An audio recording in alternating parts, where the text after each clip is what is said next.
In 1981, Reed Nicholson began selling tires out of an old barn in Mineral Bluff. Little did he know that he had just laid the groundwork for the most trusted names in automotive services in the Blue Ridge area. In 1997, Nicholson Tire Center became what it is today, holding the same values of faith, family, and great customer service. 2 locations to serve you, and the Blue Ridge location is currently expanding to offer fast service and the largest U-Haul provider in Georgia. Nicholson Tire Center, Blue Ridge, and Mineral Bluff.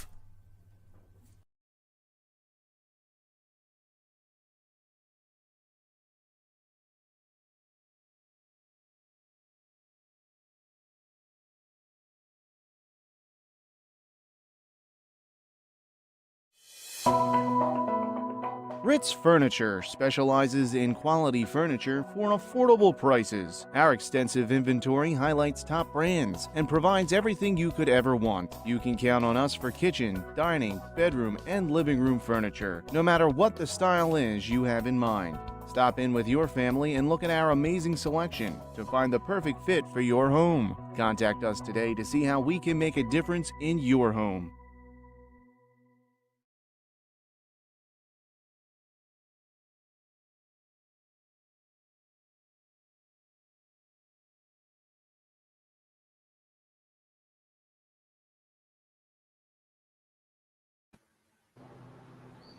Hello and welcome into Inside Smoky Mountain Conference presented by Team FYN Sports. Jake West joined by Brandon Stevens as always.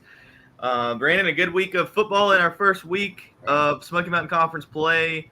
Last week in week 7, we've got 4 more weeks to go here. Some good games coming up this week, and we saw some good ones last week. But what's the most surprising thing that you saw last week, Brandon? Well, so I guess you might do some easy things and say, well, hey, that Murphy game with Hayesville, 44-0 shutout there, or was it some of the fireworks that happened under the big oaks with Robbinsville and Cherokee and their game 46-16? They beat Cherokee, but I think the piece you put out was it a baseball score or a soccer score with, I think the biggest piece there was like Andrews and Swain in that one where you have a shutout of sorts, but the scoring didn't come from any offensive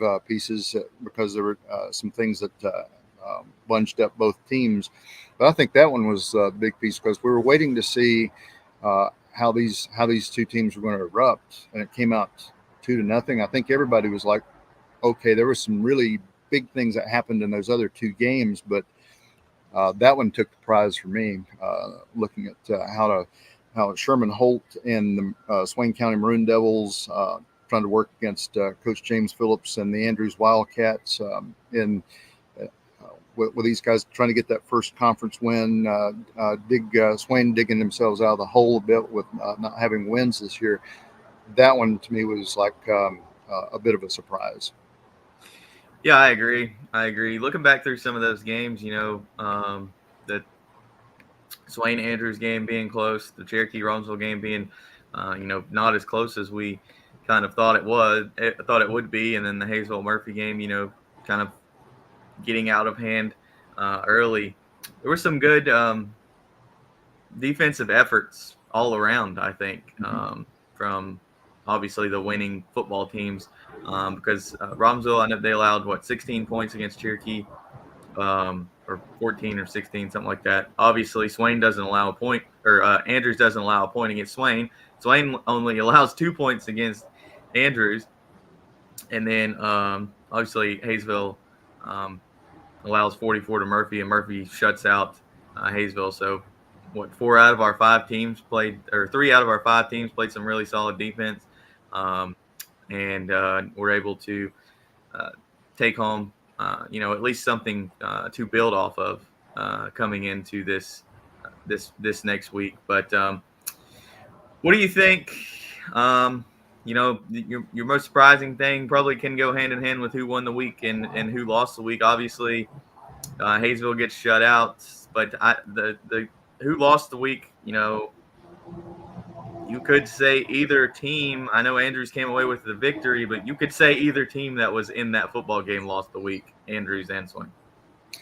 Yeah, that one I think one if we're saying like a biggest loser or it was the loss that carried a lot of gravity to it had to be Swain County. Got inside the 10, got called back. Anytime you're inside the 20, the red zone, as most people know it, it's almost like, all right, you're just calculating the next play when you're going to either kick a field goal or get a pass or a rush into the end zone. That got called back. That was costly. The second item or event in that football game, you get into the end zone and call back with Swain. Then trying to get out of deep territory, bad snap that comes, hits the ground, goes between the punter's legs. Swain County there and there. But, on the backside, in defense of Swain County, just a bit, so point, counterpoint. When you have four major players that are out, you've got a quarterback, a couple of linebackers, and I believe wide receiver Keontae Graham, just broke his hand. But he's playing defense. It's just like you can't really throw the ball to him. So there in that part of it is, it's some not so good play, but also you got to carry with it the weight of you're battling through injuries. But therein you still have good players on the ground doing good things. It's just not accumulating, and you're trying to get over that youth and inexperience. A lot of these players, or a lot of teams, I should say, jumping over to Hayesville for a second, sophomore quarterback, we were expecting to see Tate Roberts and Lance Coker coming out. But again, a lot of these teams coming through with some either smaller players, next man up. So part of that in defense is just not, throwing the bathwater out the window with something else in it. Is just looking at, I'd probably say Swain County at this point. Let's go ahead and recap that game, Brandon. We will hear from Coach Holt in just a second, but I know you got to talk to him this past week. That game's 2-0. Kind of how did it go through Coach Holt's eyes? Up and down the field, starting from kick.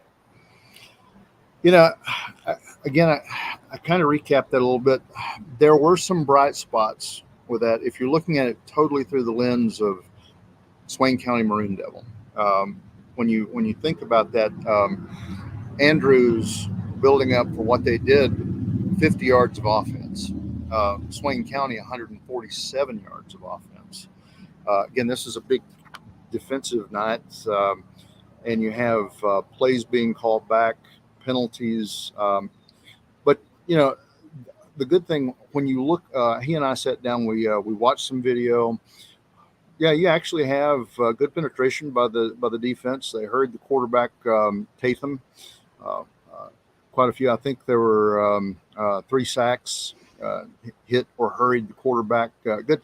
So there's still some good work by that Swain County defense. So I know there's hope, and I think that this kind of goes into the thought. Now you've got to go into a thought process of how do you get past that game, and the next game with Hayesville, with Cherokee, with Robbinsville, and eventually Murphy, to maybe hang your hat on a good record in the conference, or as Sherman Holt was saying, there's possibility of everything if all the tumblers fall into place. Maybe if you do things right and keep working, keep building, and get some things going, it could turn into something very good. But just again, bad snap there. I think getting down into like the Swain County 16-yard line, and they have the bad snap that rolls out of the back of the end zone. That the scoring and some of the things that came along were not necessarily the effective works of either the offensive schemes of both sides, because they didn't produce as much, but defense was just pure and big and stopped each other. There was a nice toss sweep to Zeke Gillespie. He gets into the end zone, but then one of the linemen committing a holding penalty. So really, when you look at that game, it could have easily been a 14-point game for Swain County. Now, I'm not saying on the other side that it had been 14-0 or anything like that. Andrews having its moments with to get Aguilar, Rose, a few others moving. There's some good things. Things just didn't quite gel in that game. Yeah, I mean, how much merit do you put into the fact that Andrews has won 2 of these games so far this year? I mean, 7-2 versus Hayesville, and then 2-0 here. I mean, they get it done dirty. They're not going to be able to beat you in a shootout, it seems. To keep up with your if you've got a high-powered offense, I don't know that Andrews is looking forward to playing you, but they can win these games on the back of their defense. But just grind it out, gritty football games. How much merit do you put behind that? I mean, at one point you look at it and say, who cares if you win 2-0, 7-0, 7-2? It's a win, but you would like to see your offense generate 100, 200 yards of offense, whether that comes from passing or so. Really, there was one point. If you look at it on one side, look at the frailties here. 147 yards by Swain County, and that was good, but just getting that, both sides need to get that discipline set to taking care of the ball, not committing penalties, not doing not committing holding or personal fouls, pass interference, all those types of things. And I don't think it's just them either. Murphy's come a long way, because in the beginning there was, how many penalties did you see against a team like that? And they're leading the league right now.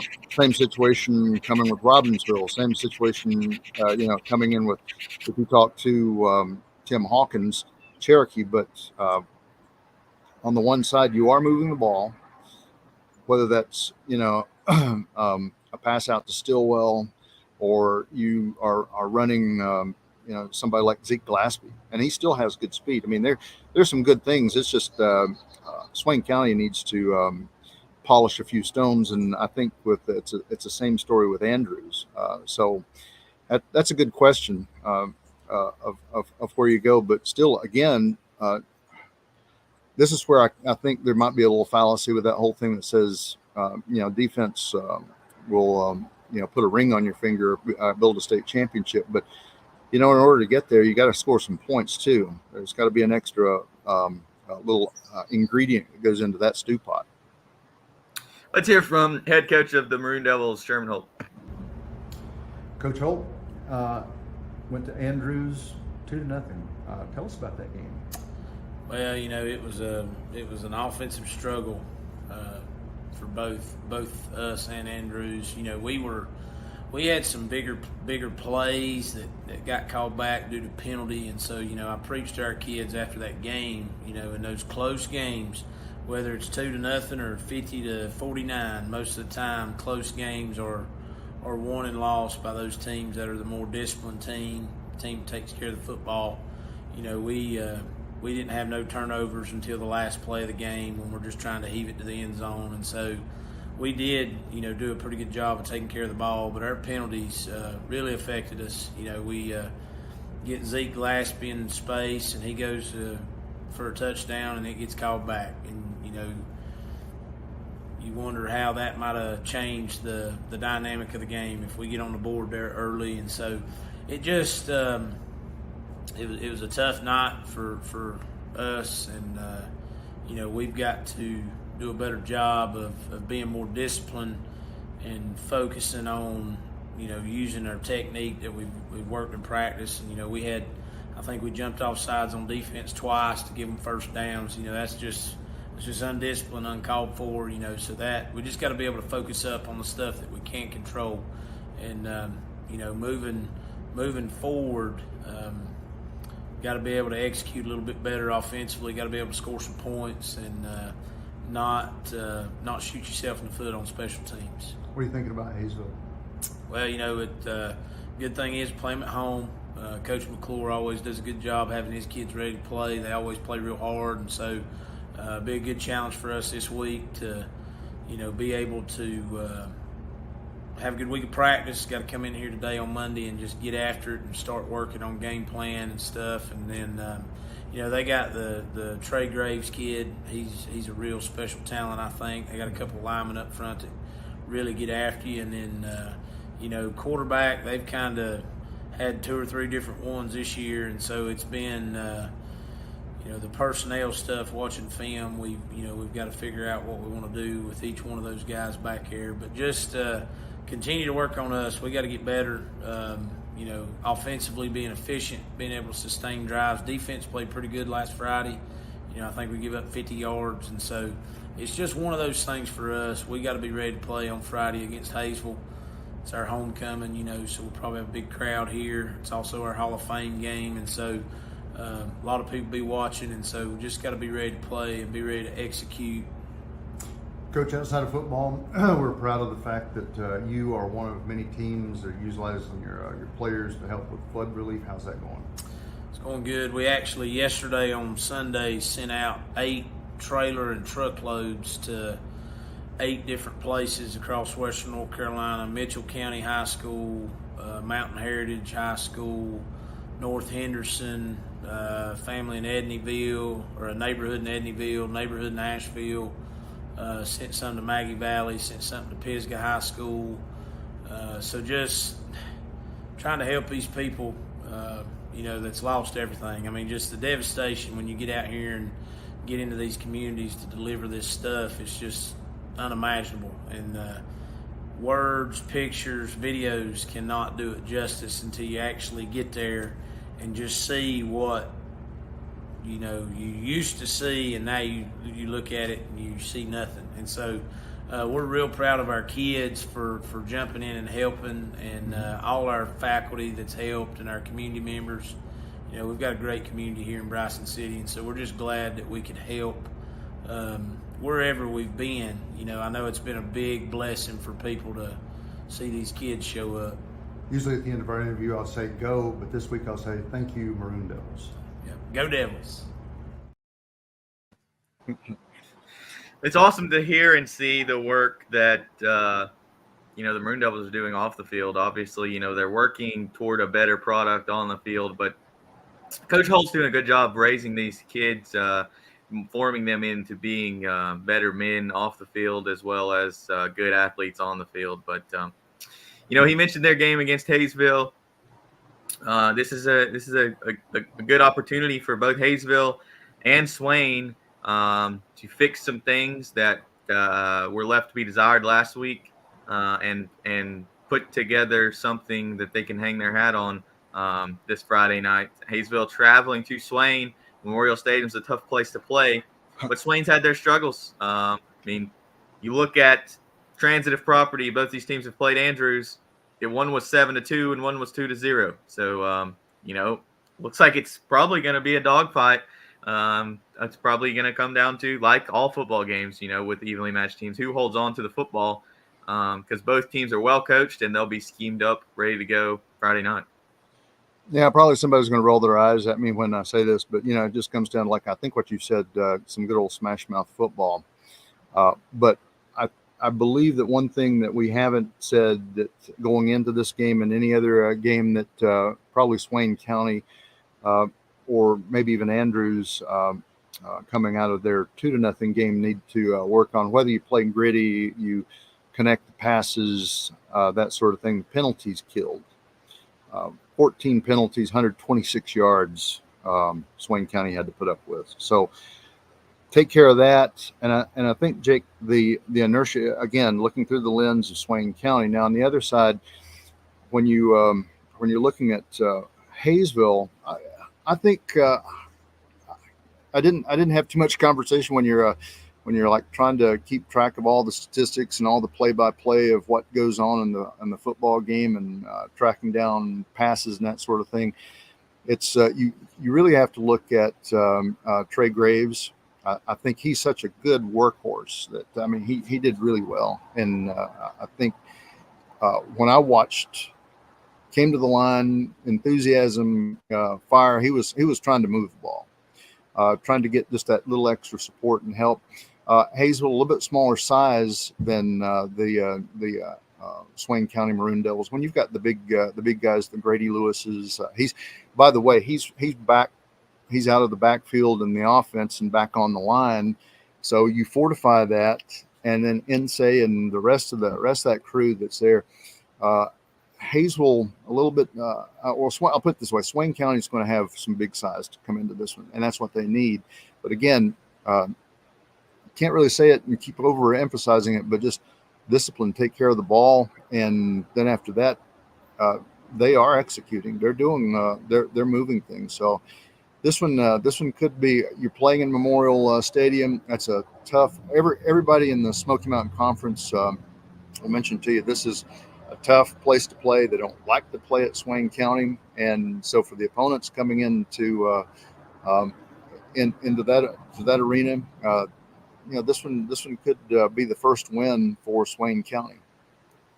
Yeah, I think I would say the same. Not really sure what kind of score designation to give this one. But I think, to your point about Trey Graves, somebody else I wanted to point out that ran the ball very hard, Dawson Devane for Hayesville.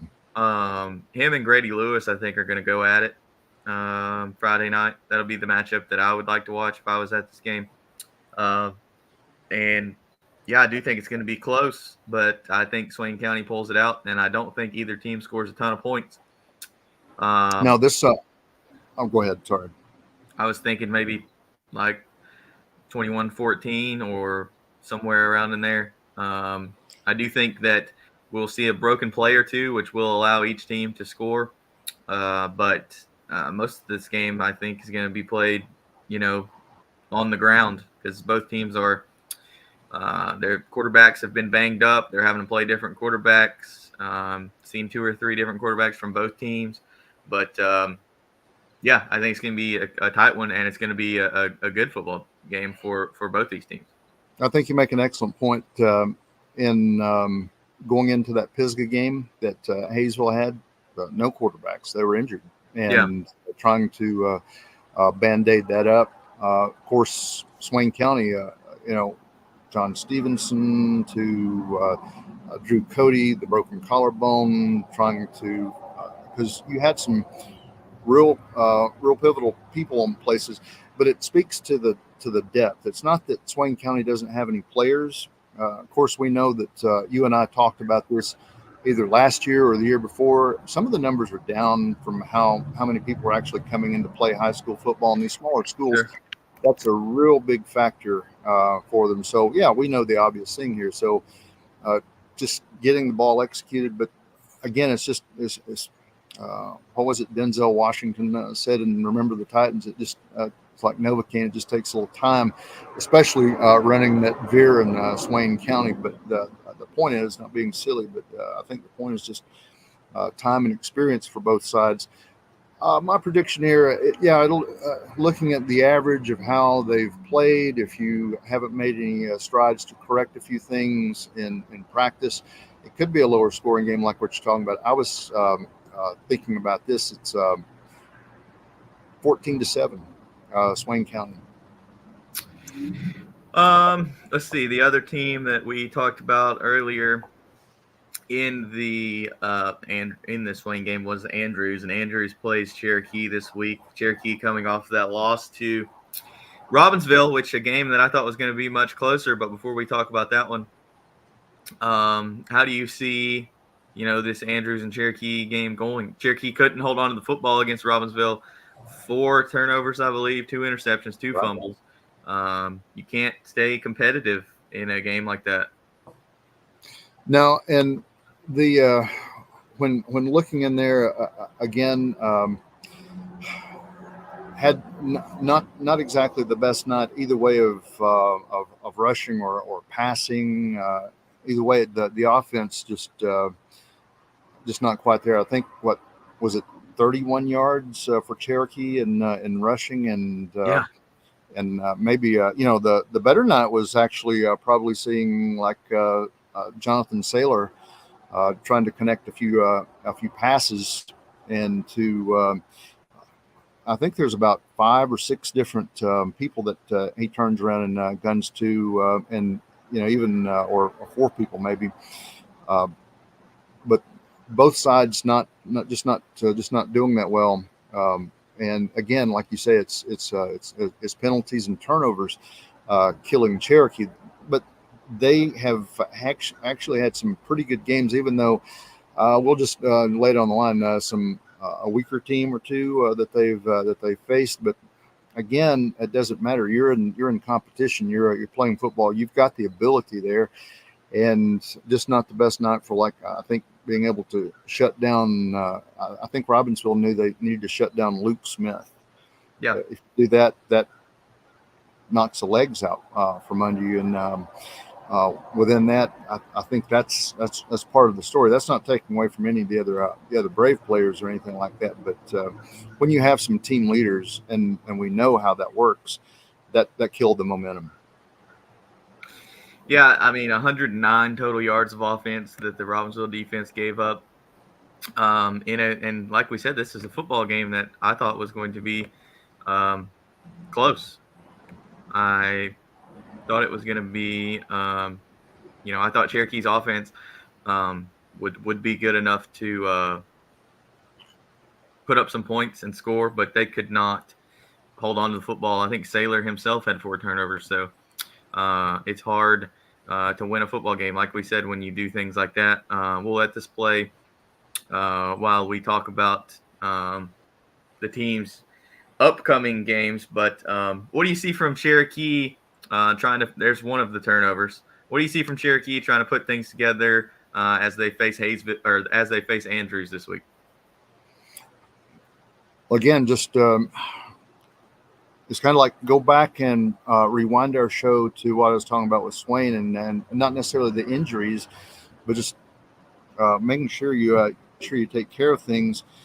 Of course, there was there's always a drama factor that comes into this setup. But I think if you go into Andrews and looking at that Swain game, the mistakes that were made, you just can't do that. If you can correct mistakes and be more effective, and hope that the same type of Andrews play came through in that Swain game, then you could win. You know what I'm saying?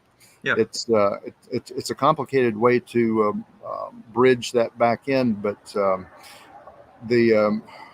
if Andrews, let's put it this way, if Andrews, if I'm looking through this through a Cherokee lens, then I'm saying, all right, if Andrews is consistent and you improve, you got a chance. You can win that football game. Yeah, it's just going back and looking at the film that's playing right now, Robbinsville has put up points through long Bryce Adams passes through the air, and then you've seen Cherokee turnovers. You're not going to see, if you're Cherokee, you're Cherokee's defense, you're not going to see necessarily long Andrews passes through the air like that right there. That's just not the kind of team that they are. That's not the kind of offense that they run. So this game may end up being closer than people think, because it's at Cherokee. Andrews traveling to Cherokee. What's your final score prediction? And I think with giving every advantage that you can. Again, if you're Coach Hawkins and the staff, you just got to get out there and get your players motivated to say, look, you've got everything that it takes. Just make sure you take care of the ball. I hate to keep sounding like a broken record. It's like, what else is he going to say about this? And correct a few mistakes, and you're really moving. Put some pressure on if you can get into the backfield and put a little pressure on Tatham. But on the other hand, it's the same formula. Your guys need to come back in and target Luke Smith, and so this one would be a good football game to watch, in my opinion. Yeah, I think Cherokee's problems with holding on to the football. Andrews is going to take advantage of that, and that's going to be the difference in this football game. While Cherokee is a tough place to play, I do think Andrews goes and gets a victory because I haven't seen Cherokee take care of the football probably spanning back over 2 years. They've struggled to hold on to the ball.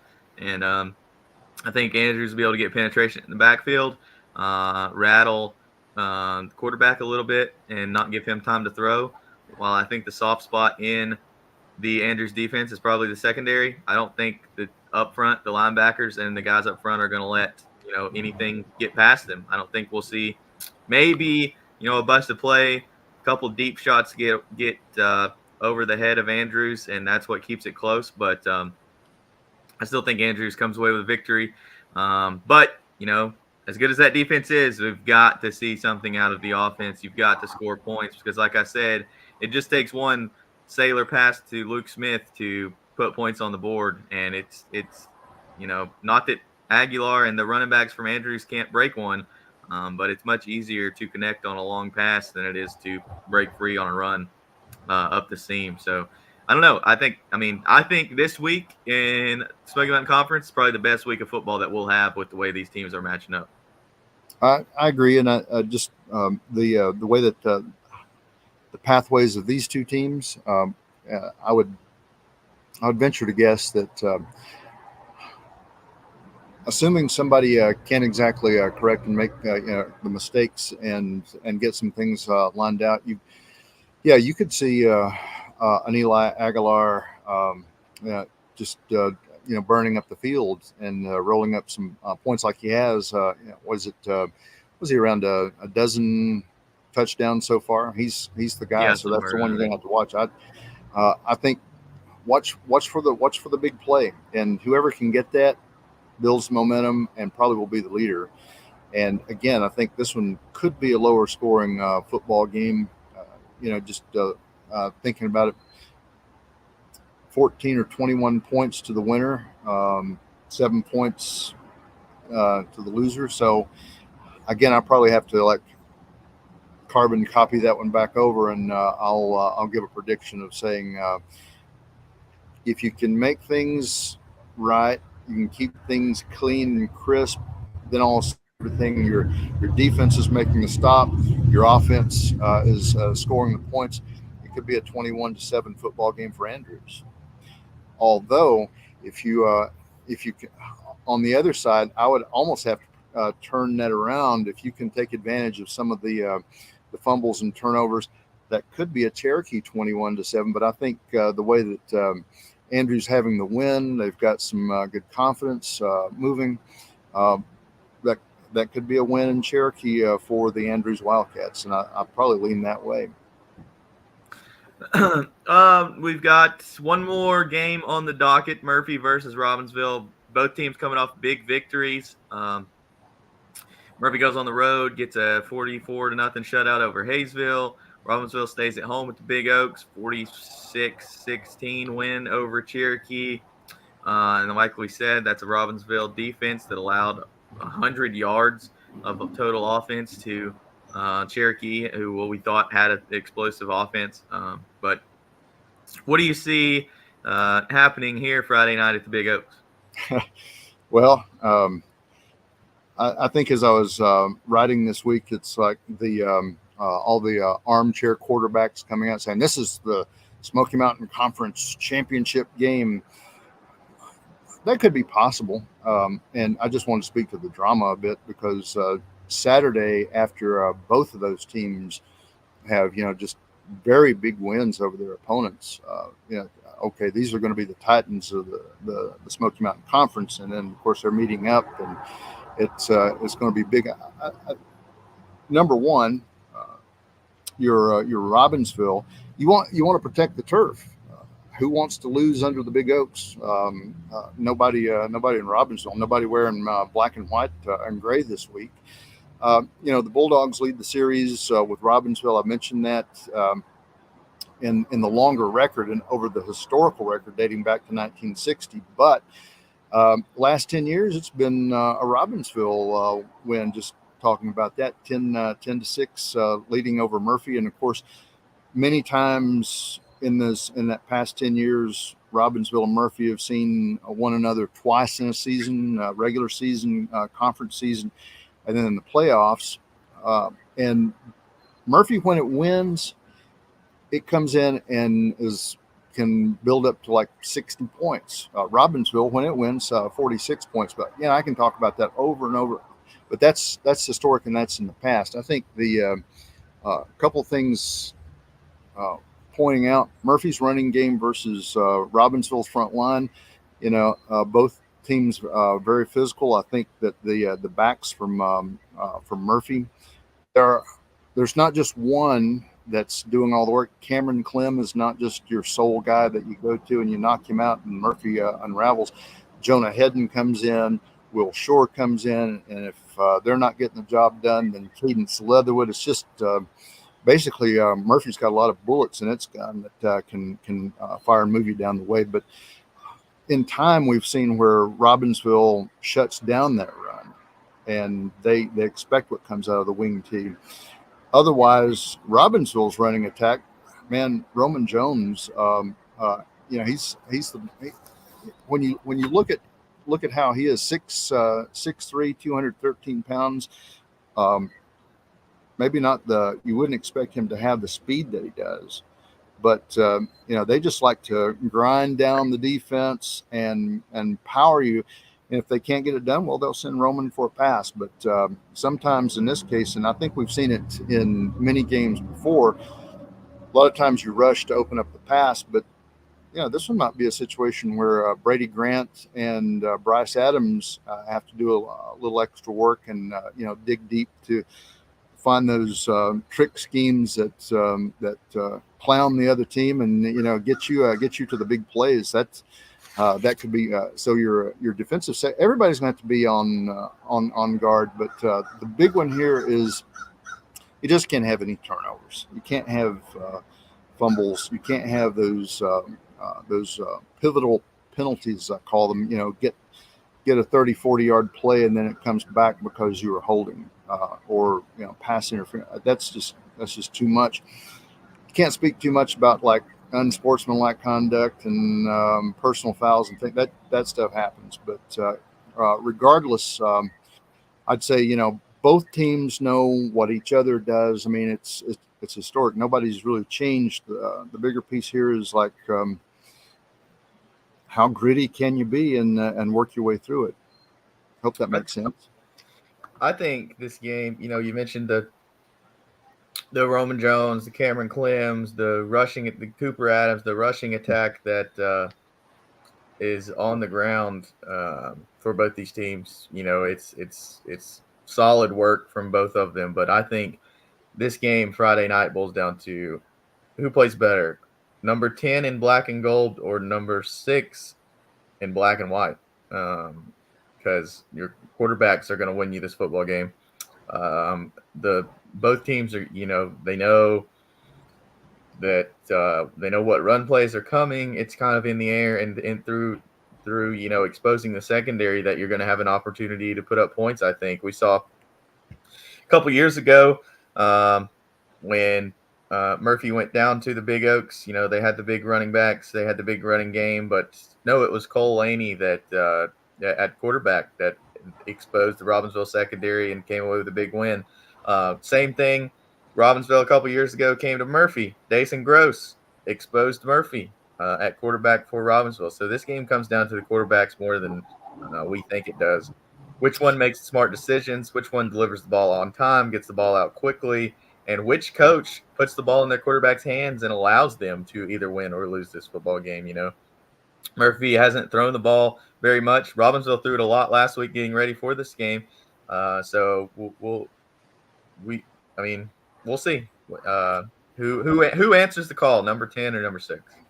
Well, Jake, I agree with you. That's that's the good piece that actually gets you into touchdown town. But I think that one thing that's sometimes overlooked in games like this, your guys in the trenches. If the Isaac Collins to the Dane Websters cross the line at Robbinsville to Brody Orton and Charlie Graves and Janthony Gooden and all your folks across the line, your Jude Pinkertons, if you can do the battle in the trenches and protect your quarterback, open the holes for the traps and the dives, and keep the corners safe to do the counters and the sweeps and bubbles, all that good stuff that you talk about, all those fundamentals.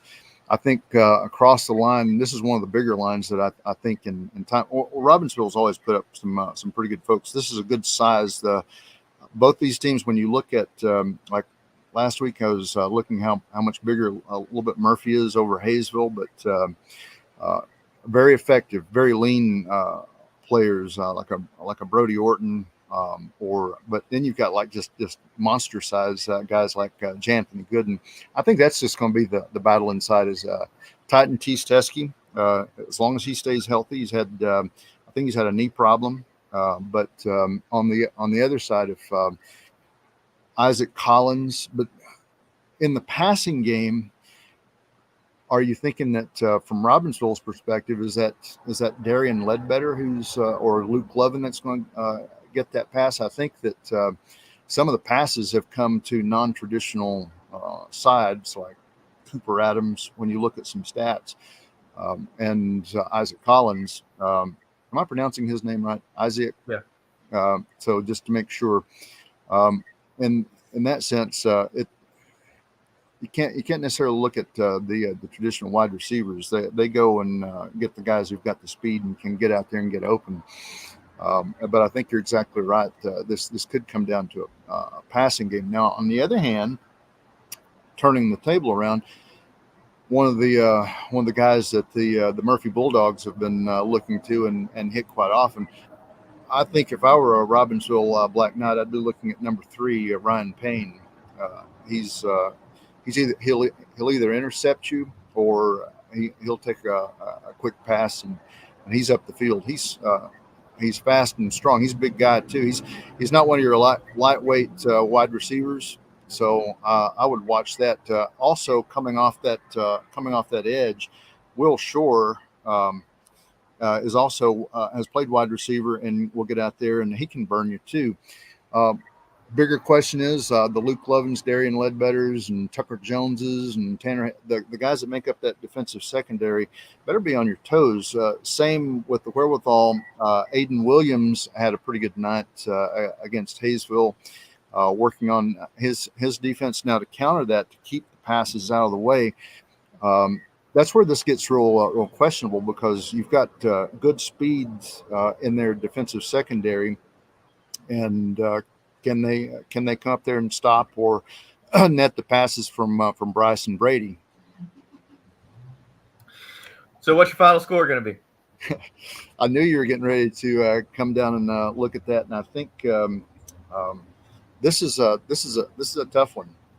And either way, somebody's going to come up and say, "Here's a bowl of crow to you." So I'm gonna say this one. Probably coming to Murphy, but I'm not saying that's really big. This one probably could be like 28-24 in that situation. I'm putting it a little bit lower, but it could have the propensity to be a higher scoring game. But because both these teams now have broken through on the other side, and I was trying to think about, all right, well, here's your historic average. Here's what you've been doing this season. Here's probably who's in these in the different places. As long as you can maintain the football, again, same theme. Reduce the penalties, quit holding, and the silliness, like don't jump offside. Because in that Hayesville game, there was a point where Hayesville was moving the ball, but it was because Murphy was encroachments, pass interference here, some things, some little things that you got to just take care of. You can't do that in this football game, and that's what I was talking about. Or I think the first drive for Murphy at Hayesville resulted in a turnover on downs. Can't have that either. Let me just quit rambling, and I'll say 28-24 Murphy in this ball game. Yeah, I mean, we've picked it to death. Can they win it through the air? Whoever takes care of the football will win. I think a lot of it comes down to a home field advantage. This game's in the Big Oaks. Will the Dogs be able to travel? They've got some younger kids on this team lining up on both sides of the football. A lot of kids getting their first start under the Big Oaks. Big question for me: will they have number one back? At tight end. He was not active last week. For Murphy, Kenyon Nichols, he's a big part of their passing game and a security blanket, if you will, for Brady Grant when number 3 has people all over him. But I do think this is going to be a close football game. The home field advantage says a lot, and I think that's what's going to keep it really close. This game. Go ahead, Jake. Let me just interrupt you for just a second, and it's going to be obvious that Murphy won't have Kenyon Nichols this week, and I believe in his place is Camden Brazil. Camden, although some obvious, I don't think I'm giving up any state secrets or anything like that, but he's had an elbow issue, and but he came back and is a real tall target, big guy. He does a great job on defense. Now trying to get him into a position that he's not as familiar, and he's the next man up for Kenyon Nichols. That's a good question, but again, I don't necessarily see. There haven't been that many tight end plays from Murphy. It's the buck sweep, it's the trap, and again the big pass plays that you see from Murphy. So that would be great to have with. I mentioned that last week. Kenyon doing a great job, but just he's injured.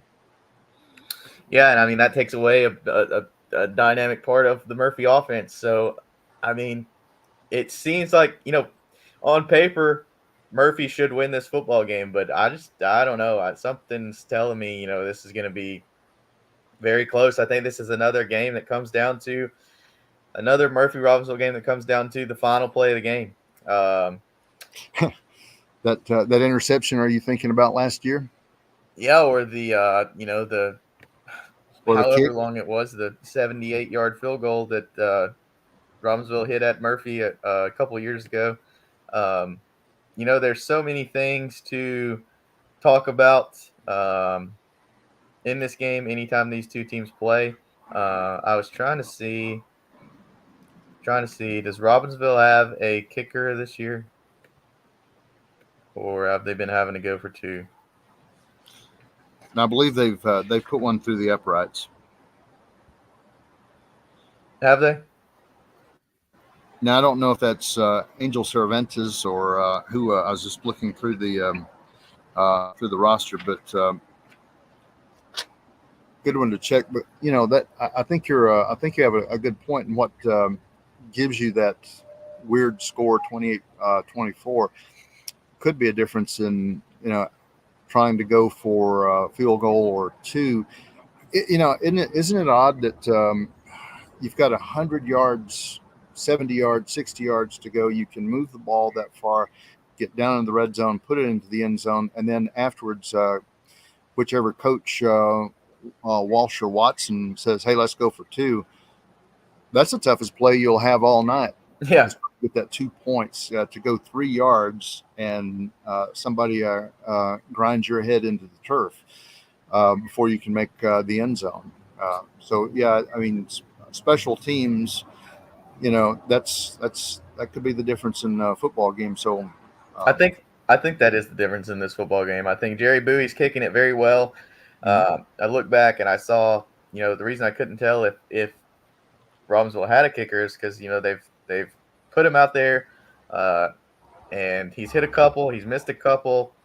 He hasn't been as consistent. They've had to go for 2 to kind of get those points back. And when you're chasing points, that's how you end up losing, 21-19 against a team like East Surrey. So I think, maybe we see the same thing here.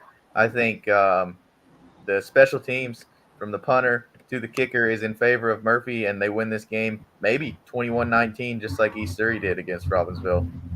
But I'm not confident in saying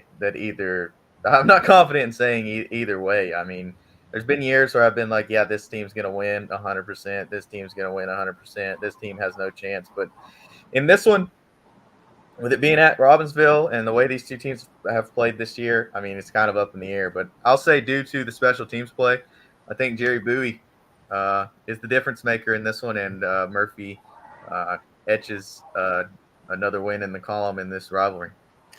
And one of the pieces here, again, it all depends on Friday afternoon. So yeah, a couple of years. Just allow me just a second just to tell a story. If you hadn't told that, I can talk for a little bit.